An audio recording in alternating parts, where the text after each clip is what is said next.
Nightmare at Midnight, Book 2, Part 11. The tension in the air was electric, as all the different teams and characters converged for the battle that would determine the fate of their realm.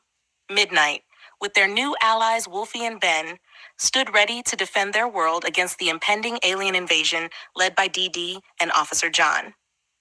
Nightmare, bolstered by the addition of Shuriken, prepared to unleash their darkness upon their enemies. And in the midst of it all, Molly and her friends braced themselves for the fight of their lives. As the forces clashed, chaos erupted. Magic and technology collided in a dazzling display of power. Alan and Carol led the charge for Midnight, their spells weaving a protective shield around their comrades. Wolfie and Ben fought fiercely, their extraterrestrial skills adding an unexpected edge to the battle. Stella, torn between her loyalty to Midnight and her dark ambitions, found herself caught in the crossfire. On the other side, the Skull King and Grimm wreaked havoc, their dark magic causing destruction wherever they went. Dr. Fang, now fully restored, commanded his minions with ruthless efficiency. Shuriken moved through the battlefield like a shadow, striking down opponents with lethal precision. In the midst of the chaos, the Crack Skull Commander and Kelly found themselves face to face. Kelly's eyes were filled with determination as she held out her hand. "Commander, I need the book back." The commander's brow furrowed in confusion. "Why? What are you planning?" Kelly took a deep breath. "I made a deal with Midnight. They gave me a trizoid crystal. It will allow you to switch realms without needing my book anymore." The commander was taken aback. "You made a deal with them?" Kelly nodded.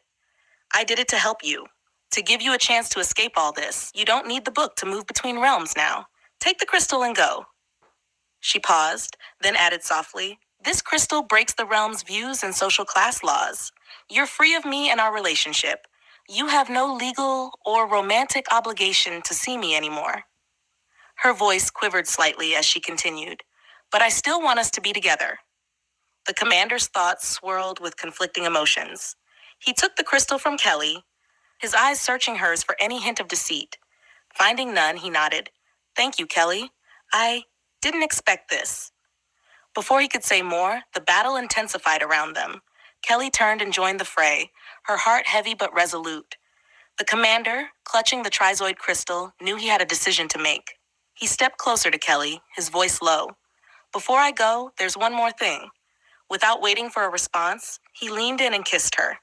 The kiss was brief, but filled with a depth of emotion that spoke volumes. When they pulled apart, Kelly's eyes were wide with surprise and confusion. "Goodbye, Kelly," the commander said softly. Then, with the crystal in hand, he disappeared into the shadows, leaving Kelly standing amidst the chaos, her mind racing with the memory of the kiss.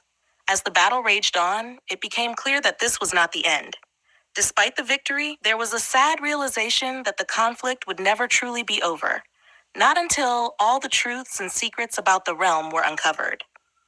The fight continued into the night, with neither side willing to yield. The warriors of Midnight and the dark forces of Nightmare clashed in a symphony of magic and might. The skies lit up with the brilliance of spells and the roar of battle cries. In the end, the forces of Midnight managed to push back the invaders, securing a hard-won victory. But the cost was high, and the sense of uncertainty lingered. Molly, standing amidst the ruins of the battlefield, looked around at her friends and allies. "This isn't over," she said quietly. "There are still so many secrets we need to uncover. The truth about the amulet, about our realm. We can't stop now." Alan and Carol nodded in agreement. "We will keep fighting," Alan said, "until we find all the answers and bring true peace to our world."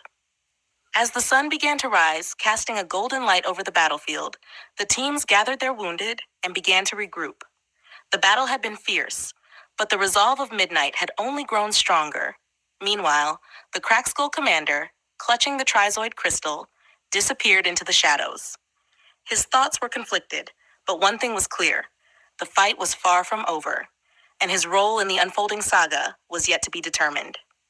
The next chapter in the struggle between light and darkness was about to begin, and the true nature of their world was still waiting to be revealed.